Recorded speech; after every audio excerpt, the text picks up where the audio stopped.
ନାଟା ତାହେଲେ ମୀନା।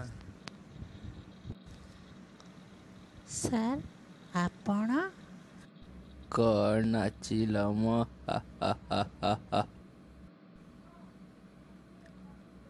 ଆପଣଙ୍କର ଆଶୀର୍ବାଦରୁ ସାର୍। ସତେ ଯେମିତି ଗୋଟେ ଏଞ୍ଜେଲ, ସ୍ୱର୍ଗର ଅପ୍ସରା। ନାଇଁ ସାର୍ ଏତେଟା। ଭଲକୁ ଭଲ କହିବା କ'ଣ ଭୁଲ?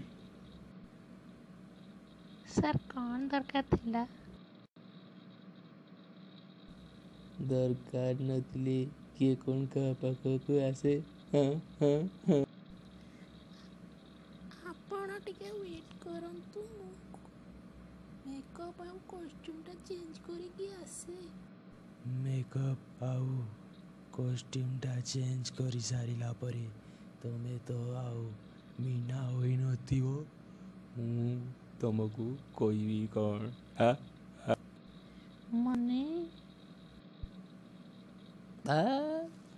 କିଛି ବୁଝିପାରୁନା? ନାଇଁ ସାର୍। ପାଠ ପଢ଼ିଛ, ମଡ଼ର୍ଣ୍ଣ ଗାର୍ଲ, ଏତେ ସିନେମା ଦେଖୁଛ। ମୁଁ ଏଠିକି କ'ଣ ପାଇଁ କାହିଁକି ଆସିଛି କିଛି ବୁଝିପାରୁନ? ନାଇଁ ସାର୍। ତାହେଲେ ମୁଁ କହିବି ମୋର ଗୋଟିଏ କଥା। ମୁଁ ସତ କଥା ହିଁ କହିଥାଏ। କ'ଣ ସାର୍?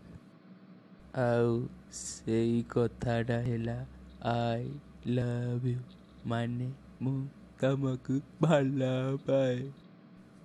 ବିକୁ ବାବୁ, ଇଏ କ'ଣ କହୁଛନ୍ତି ଆପଣ?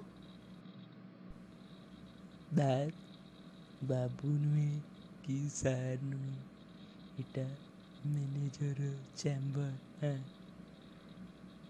ଗୋଟିଏ ନିରୋଳା କୋଠରୀ, ଏଠି ଟିକେ ପ୍ରତିଶ୍ରୁତି, ଟିକେ ଖାଲି ବିକୁ ବାବୁ,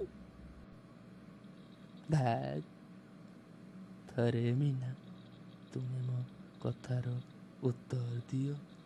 ତୁମେ ମୋ କଥାର ଉତ୍ତର ଦିଅ ମୀନା। ମିଳିଗଲା ତମ କଥାର ଉତ୍ତର। କୁମ୍ପି ଦେଲୁ ପୁଣି ମତେ? ଭଲ କଲୁ, ହେଲେ ତୋରେ ଖୁମ୍ପାଟା ମୋର ମନର ଲେନ୍ସ ଭିତରେ ଗୋଟିଏ ଗାର ରହିଗଲା। ଯୋଉଦିନ ତୁ ମୋ ଠାରୁ ଖୁମ୍ପା ଖାଉଥିବୁ ସେତେବେଳେ ବାଡ଼ି ପଣ ମ୍ୟାନେଜର। ଶାଗୁଣାର ଥଣ୍ଟ ଦେଖିଛୁ? ଦେଖିବୁ ସେ ଶାଗୁଣାକୁ? ଏଇ ଦେଖ।